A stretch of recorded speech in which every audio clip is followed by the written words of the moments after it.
நெறைய பேர் உங்கள பாராட்டியிருப்பாங்க. ஆனா, அதெல்லாம் உங்களுக்கு அவ்வளவா ஞாபகம் இருக்காது. ஆனா, ஒரே ஒருத்தர் உங்கள ரொம்ப ஹர்ட் பண்ணிட்டாருன்னு வச்சுக்கோங்களேன், அது உங்களுக்கு ஞாபகம் இருந்துட்டே இருக்கும். ஈவன் நீங்க மறக்கணும்னு நெனச்சா கூட உங்களால மறக்க முடியாது.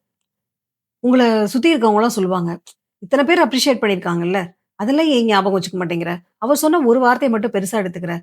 அப்படின்னு கூட சொல்லியிருப்பாங்க. நீங்களே அத மறக்கணும்னு கூட நெனச்சிருப்பீங்க. ஆனா, உங்களால அத மறக்க முடிஞ்சிருக்காது.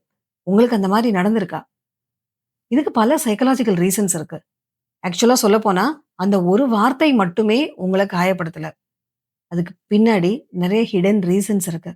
அத பத்தி நீங்க டீட்டெயிலா தெரிஞ்சுக்கணும் அப்டின்னா, என்னுடைய லாங் வீடியோவ நீங்க பாருங்க. அதுல நான் டீட்டெயிலா எக்ஸ்ப்ளைன் பண்ணியிருக்கேன். எதனால இந்த மாரி ஒரு சின்ன சின்ன விஷயங்களை கூட உங்களால மறக்கணும்னு நெனச்சா கூட மறக்க முடியறதில்ல. அப்டிங்கிறத பத்தின பல விஷயங்களை நான் ஷேர் பண்ணியிருக்கேன்.